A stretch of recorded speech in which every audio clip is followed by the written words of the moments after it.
Hello and welcome to Heart with Abagaba, the podcast where we celebrate the love, laughter, and little moments that make families shine. Whether you're a parent, grandparent, educator, or simply someone who believes in the magic of childhood, this is your place. Every week, we share real stories, inspiring voices, and joyful conversations that warm the heart and lift the spirit. So grab a cozy seat. It's time to go to Heart to Heart. Stop Smart sponsors Heart to Heart with Abagaba, your one-stop destination for stuffing and non-medical concierge services for adults, teens, and children. For more information, visit www.staff-smart.org or call 480-875-6871. Welcome back to Heart with Abagaba, the podcast where we hold space for the stories that shape us, stories of growth, healing, and wholehearted living. Today's guest, Dr. Foojan Zeine, brings decades of experience in psychology, healing, and human connection.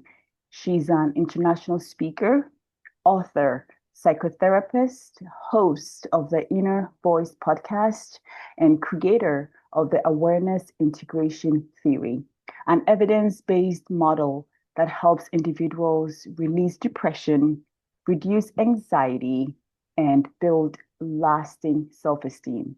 Her work isn't just clinical, it's deeply personal. Through her books, teaching, and global outreach, Dr. Foojan has helped thousands reconnect with their truest selves and cultivate thriving relationships. If you've ever wrestled with emotional pain or longed for deeper self awareness, this episode invites you to explore transformation through insight, integration, and inner truth. Let's dive in.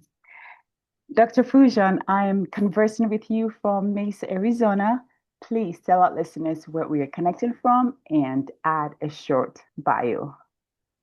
Well, hello. It's great to be with you. I am in Southern California in San Clemente, which is between Los Angeles and San Diego. It's a cute little beach town. But I did go to Arizona State University and I went to my high school in Arizona, in Scottsdale, Arizona. So I know very Oh, well where you are. oh my gosh. Next time you come to town to visit, let's have lunch or something. I would love to meet you. Oh, yes, yes. Of Thank you for the invite. It's so nice to be with you. Yes, I've been a psychotherapist and a life coach. I'm a business coach for about 32 years. And I've had the privilege of working with many people, and I've had the privilege of training many of the therapists and life coaches throughout the whole years. And so, based on all that I had learned, all the theories and interventions that I had learned, I created a model which is called Awareness Integration Theory. Which is adaptable, not only in psychotherapy and in clinical work, but also self-help and also in working in families between Mhm, couples and marriages for parenting. mhm, We're taking it into schools. We have at this time daycares that are operating just from the concept of the awareness integration theory. We're taking it to schools from 0 to 12. I'm teaching it in universities right now, in California State University, Long Beach, and in the university in Paris and Romania. So we know what we're doing is really bringing this not only to bring it into the education and clinical settings, but also self-help. So we have created an app, which is called Foojan app, and you can go through 31 areas of your life mhm. and do guided journaling and guided meditation, and it'll take you through the process in each one of those areas of your life. And we've found it goes between 71 to 75% efficacy and life satisfaction right after they've done even one one area, and it does have an AI chatbot in there that you could ask. Oh, Yeah, it's trained on awareness integration. So, you could ask it questions and then it answers you. And our latest book that just came out 2 weeks ago is taking this theory into the corporations, and how corporations and businesses can use this model, because we're human beings yeah. working, right? Yeah. So when the system takes into account the humanness of us and what it needs for each one of us to thrive, then the system for the company also works, and then it allows the company to thrive. So that's why I mean by it's applicable and kind of adapts itself to different areas of life that we encompass. That is so amazing. So I wanted to ask you, what about your journey supported you to develop the awareness integration theory? I'm an immigrant. I came to US when I was 12, and I came to Arizona. I actually went to a boarding school, yes, in Ah. Scottsdale. I don't know if anybody from Arizona is around my age. It was called Judson School in Scottsdale. So then I went to ASU when I was 15, actually, and I started working like 3 jobs at age 17. So a lot of the concepts of immigration, being on my own, kind of raising myself, Uh-huh. a lot of the traumas that had happened before, divorced parents and abuse and many of those things, it got me, Abigail. For me, it was more like, okay, I'm gonna survive life. I just got to do this on my own. Come on, just live, work, do this. And I want to get married. I want to have my kids. I want to have my, the house with the picket fence, and the Yeah. American dream and all of that, and I'll be happy. And by 28, I did create all of those. I had a flower business. I was married, and I bought my first house. Mhm. And guess what? I was not happy. Oh. All right, this didn't work. There's got to be another way, because Yeah. if I thought I would just do the American dream and move and just get what I want, that I'll be happy. And it wasn't. Mhm. So that's what I got. I actually started going to self-progress seminars, and then I went to psychotherapy to work with, for my marriage and, my depression. That's when I really fell in love with this field. Mhm. And I saw that it's working for me, and it's changing my thought processes, it's healing me, and I'm able to do that. So that's when I went back to graduate school and I became a therapist. And then, being a therapist, I wanted to learn all of the latest theories that were there, that a promise that it could really heal people. So as I learned them and I worked with them as a therapist, and as I went to therapists who did that as a client, because I really wanted to also experience each one of them for myself, Yeah. I saw that some of the theories and interventions were great, fantastic at one thing, but they kind of stopped and they were limited. And then another set of theories came in, which they were trying to handle the parts that were limiting for one, right? So some theories, were talk about if you change your perspective and thought process, then all of the others will change afterwards. Some theories like focus on your emotion, get to know them, release them, to get the message, and then, everything else would work out. Some theories go with behaviors, right? If you change Yeah. these behaviors, then all of that will happen. The trauma-oriented ones really look at trauma and body and mind and body and releasing it from your body. So because I was learning all of these different ones, I brought them all together in a structure where you could go from one to the other, and kind of wherever one stopped, the other one started, and kind of moved. So awareness integration is almost like accumulation of 7 to 10 different kind of theories and interventions, which are working beautifully, but now that they're together, they're much more effective and create like much deeper but quicker. So it's a brief but deep kind of psychotherapy. When we do it from a psychotherapeutic model, when we do it from a self-help, it's a way of becoming aware of who you are, Yeah. different ways you think, feel, behave, and kind of like how your attitude impacts and creates results in your life, and impacts other people who are around you. Like you are a mother of, right, like Yeah.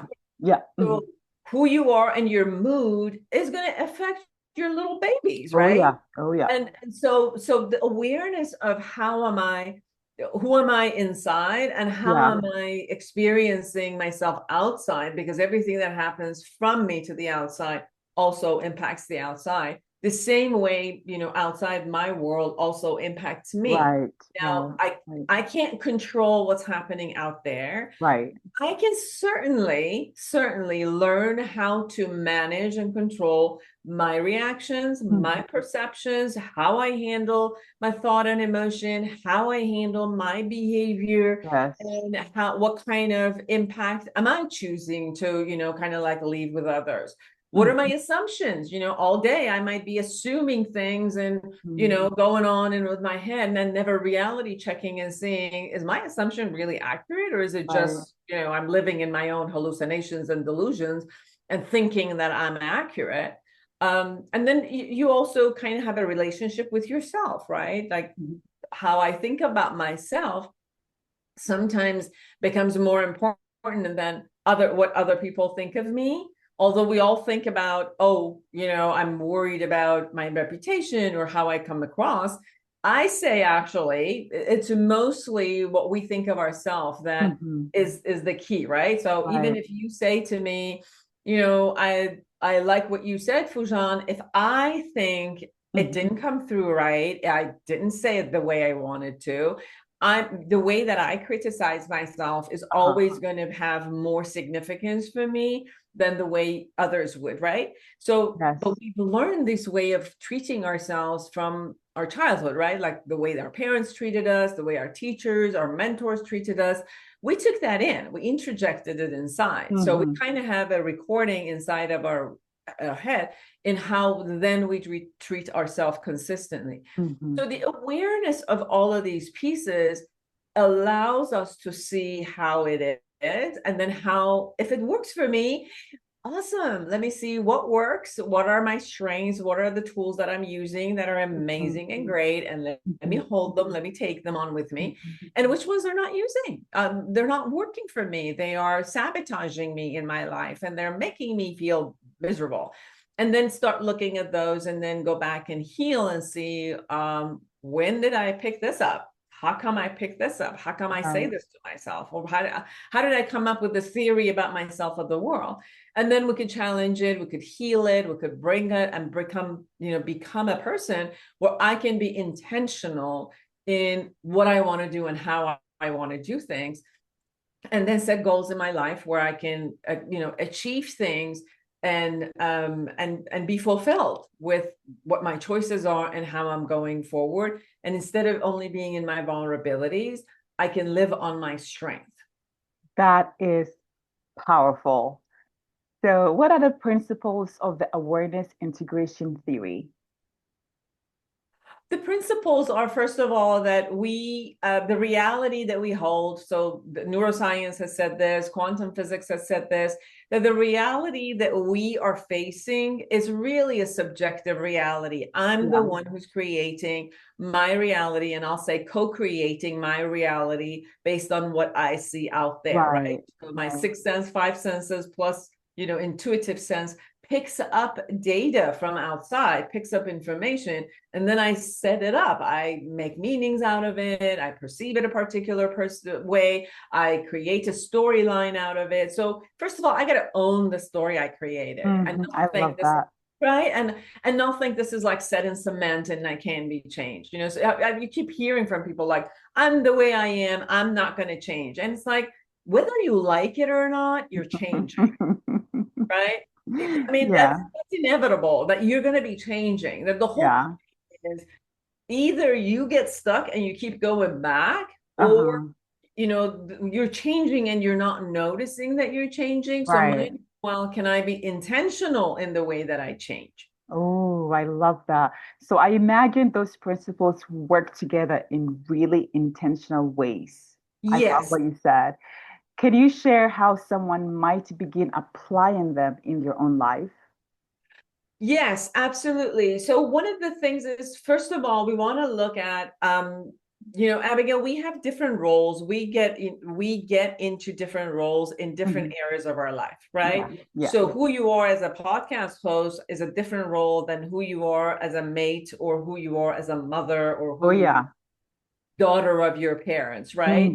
So in Exactly. each one, when we notice that, wow, what kind of principles, what kind of values, what kind of thought processes and belief systems, what kind of behaviors are okay for me that I do in one area and I don't do it in another one? In what areas have I grown and I've gotten skills, right? So I'm sure you and your audience listeners have probably had this idea that if we're working, we learn work etiquette and work communication skills and Yes. what's appropriate. And we call it like a profession, like professional Mm-hmm. attire, business communication, how we need to communicate with other people, with your customers, with your, all of that. And then there's a difference that we come up with when we're kind of communicating with our family members or loved Yeah. ones, right?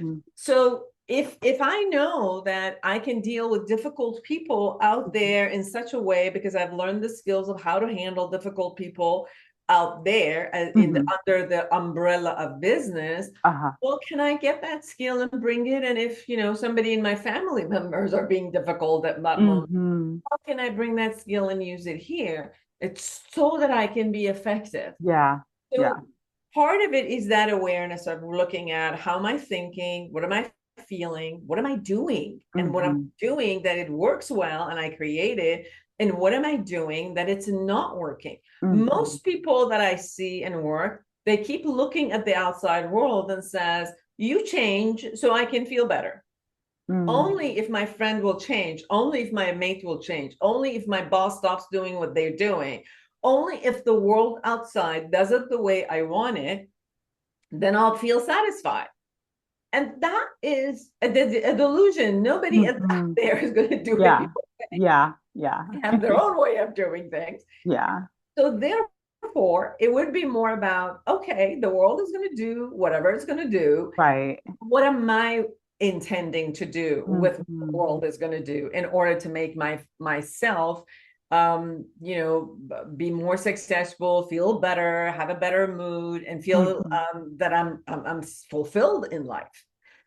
So if I hold myself responsible for my own fulfillment, happiness, satisfaction, then I'll keep looking at around what am I in control of, right? So don't we do that in traffic? Yes. Oh, yeah. Yeah, right. So we can yell and bitch and moan about why are people doing that. We could have road rage, but it doesn't matter. Ultimately, it's your hands on the wheels, Right. your eyes of what you're looking at, and it's your 2 feet working with the pedals that is going to get you to where you want to do, or go, you Exactly. want to go accident free.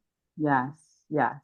So imagine that in every angle of life. If I Ooh. only look at what am I in control of, what do I want to do, and where is my destination, and how can I get myself to that destination, whether it's in a communication and collaboration with my mates, whether it's in,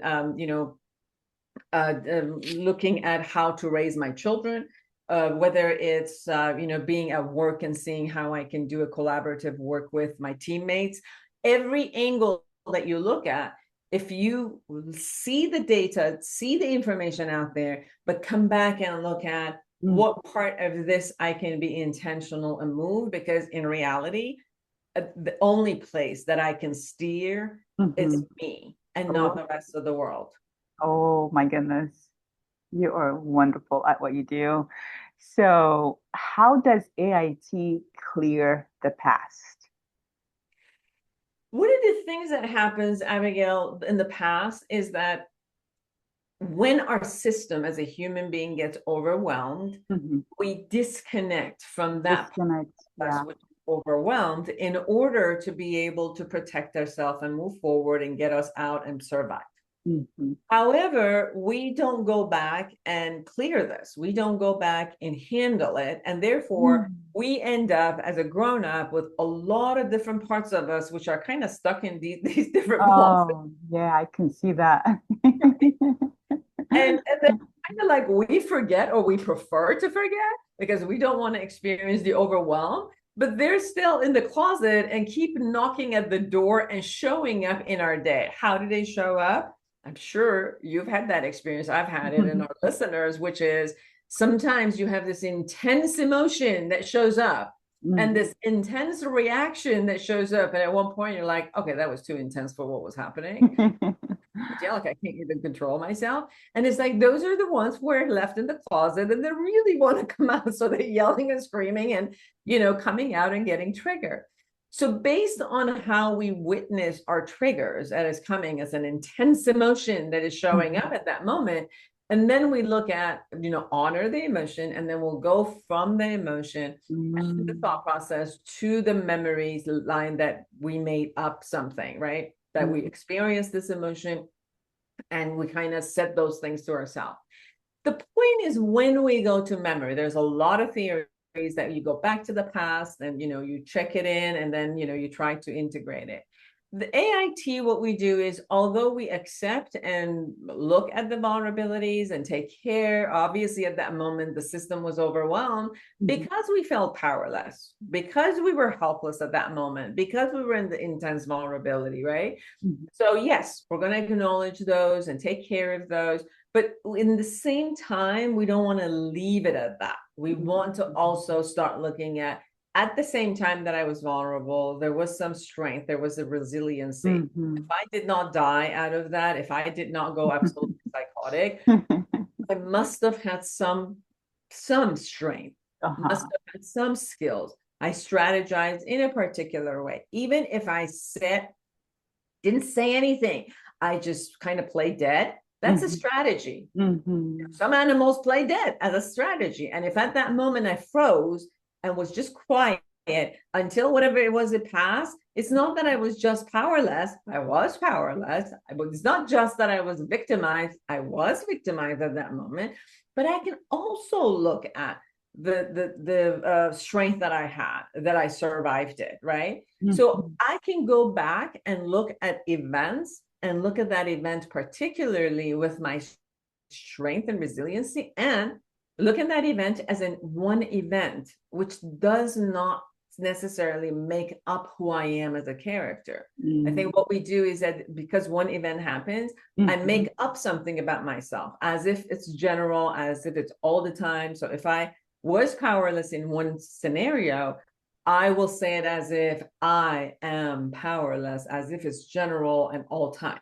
Versus, no, until I die, there are going to be moments that I'm going to feel powerless. Once I die, it's not just the past, even in the future, there's always going to be something that I'm going to feel victimized around. But that doesn't define me as a character. It just means there are moments that, yes, things will happen that are not the way I want to. There are people who want to harm me, and if they have the opportunity, they will. And at that moment, I'm going to be upset. And what I need to do is to learn how to fine-tune my skills and learn how to be with whatever that shows up. So going back to the past, we want to take it away from have it being solid, make it to a fluidity, and then healing that moment in a way that not only you acknowledge vulnerability, but also see the strength, and then have that part of you become fully integrated, where you have access to all of your strengths, which you've created. Like I'm 63. If something happened to me at 5, it's 5. I was 5. I didn't have all the skills that I have at this age. But that part of me doesn't need to stay at 5 because I didn't. I grew up. Right. So that's what I mean by the integration part, that I have access to every part of me if something shows up for me. And if there's a place I need to forgive myself, if there's a place I need to understand and forgive others, then I can do that, complete with whatever it was at that moment and an event that happened, so that I can become one whole and move forward. So it's not just about insight, but actually shifting the emotional weight we carry. Yes. All the research has shown that when you go back to a memory, you keep recreating the memory. So that's why I'm saying, in reality, your memories are not solid. They're not like a movie that is set and it's every time you go back to the same movie, you see everything the same way. The research shows that every time you go back to a memory, you change the dynamic of that memory, the neurotransmitters, the way the synapses are, all of them keep changing based on how you go to the memory. And that's why this time we want to go into the memories from who we are and all of our strengths today, and not go back to the memory, only keep being like a 5-year-old who's powerless. Right? Every time you go back with the same notion, you keep creating the memory. That is so powerful. Why is clearing your past, unfinished matters, and traumas of the past a must? Because when you're not, it keeps showing up. For example, again, for based on neuroscience, we pretty much are only aware of about possibly 5% to 7% of everything that is happening in our psyche, right? Everything else is happening in automation. So remember when you wanted to learn driving, everything was present. Every movement was present. But at one point we automated it, right? Now you can talk to your friends, drink coffee, do all this stuff while you're driving. Half of the times you don't even know how you get to the place you get, right? Because we automate it. Yeah. So part of the humanity's way of success is this notion of learn something, automate it.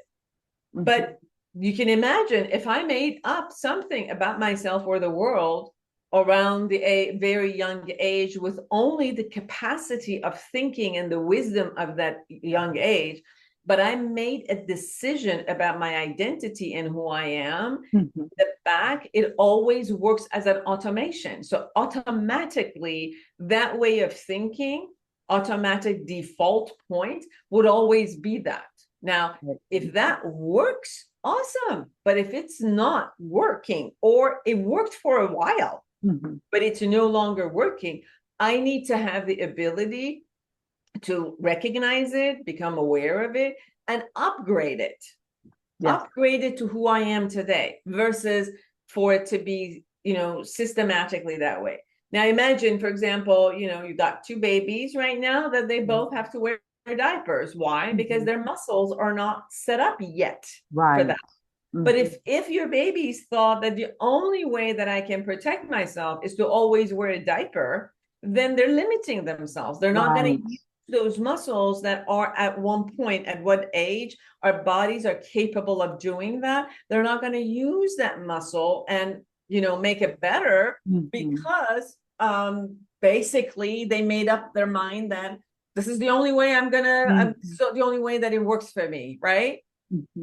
Although as a young child, when the muscle doesn't work, I'll use it. Then I don't need to use it. Then, maybe as an elder, I need to use it again because the muscles won't work. So it's not whether that's bad or good. It's just that it becomes very limiting. If I'm sucking my thumb as a very young child to create security for myself, and I figure this is the only way that I can create security, as a 20-year-old or a 30-year-old being at work or being, trying to be attractive to someone as a mate, that behavior just isn't like the only way that I can create security for myself. Right. So I'm giving you examples on a physical sense, but you can even imagine on a little bit more of a psychological or an emotional sense. Like if the only way that I learned was the minute you have emotions, it's too much, it's too overwhelming. Guess what? Distract yourself.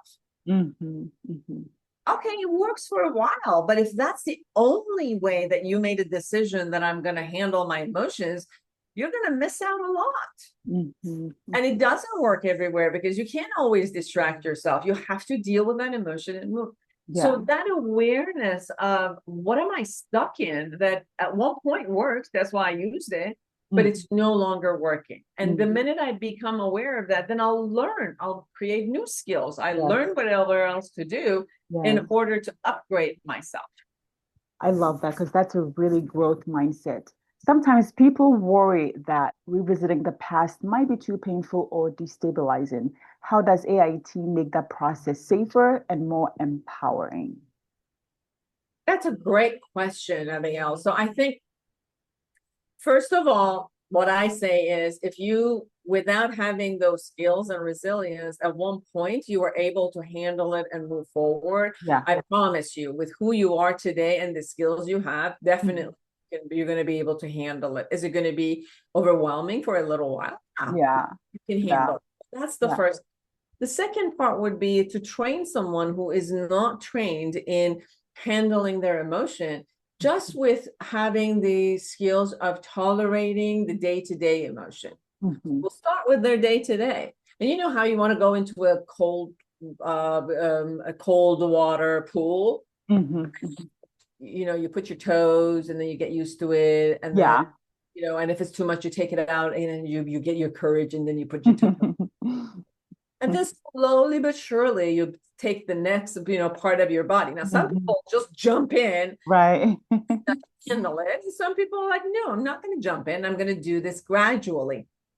So we do the same thing with emotion. It's almost like, okay, you feel sadness, feel it a little bit, Mhm. just a little bit more, just a little bit more. And then you can't handle it. Okay, distract yourself, take deep breaths, distract yourself, jump up and down and come out of it. Mhm. Okay, now the next time it comes, stay a little bit longer in it. Mhm. Build this kind of a resilience and tolerance around an emotion that appears to be overwhelming for you. It could be fear, it could be anxiety, it could be any of those, where you're reacting and you're trying to get out of it. And then emotions have a way of releasing, like they have a message, and then you can release it out of your body. So, for example, for anxiety, fear, anger, these are these are movement concepts, right? If you move, it helps the anxiety and anger. It helps you to release it out of your body. Right.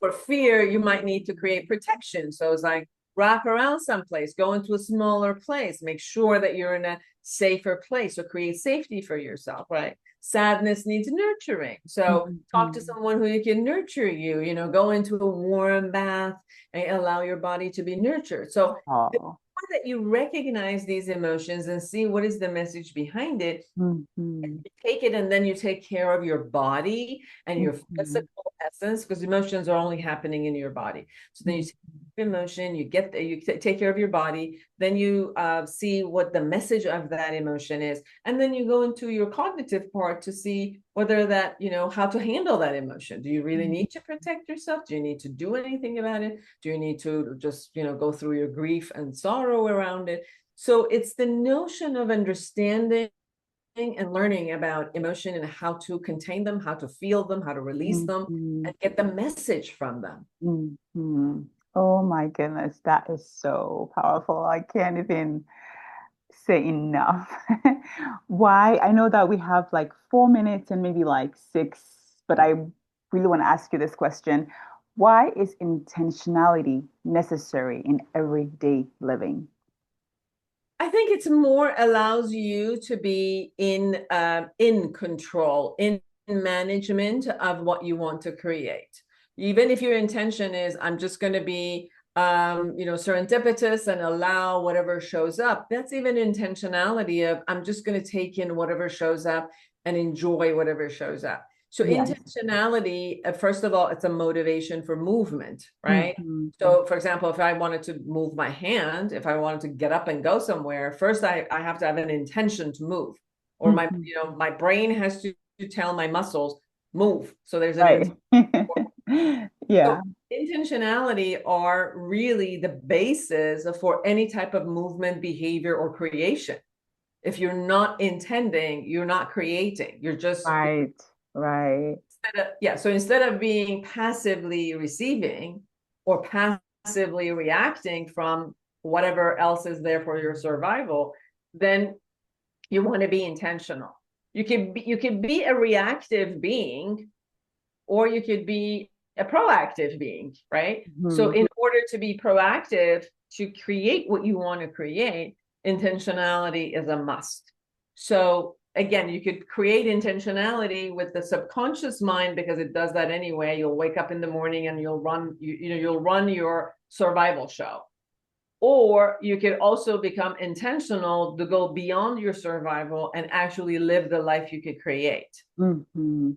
So that's where intentionality becomes so much more. For example, You can just go to, start driving, and whatever happens, you can react to it. Or you can be intentional that, you know what, I'm just going to enjoy this drive regardless of, Yeah.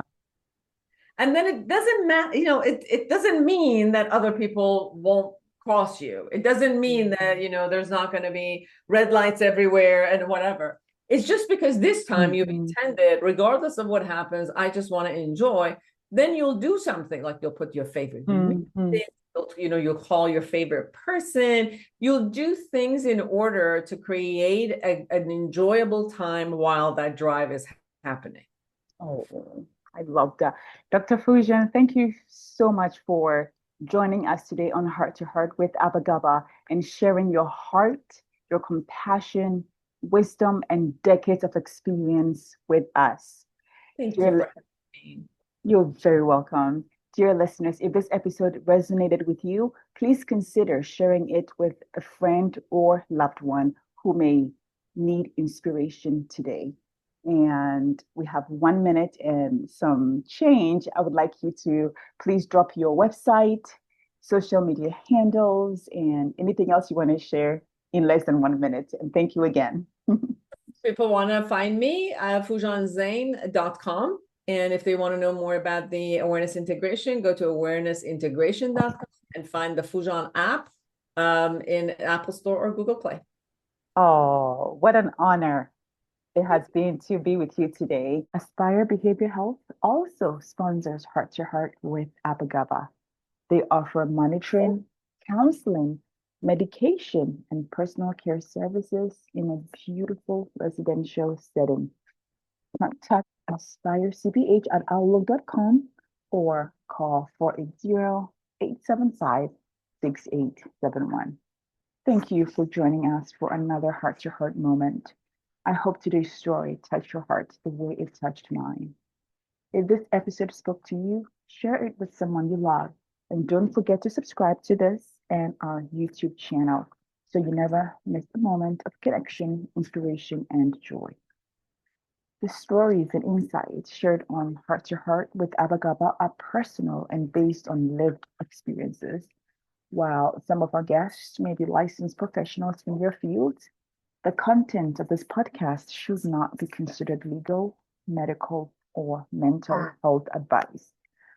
For expert guidance, please consult a qualified professional directly. Until next time, take care of your heart, take care of each other, and keep celebrating the love that makes us family. Celebrate!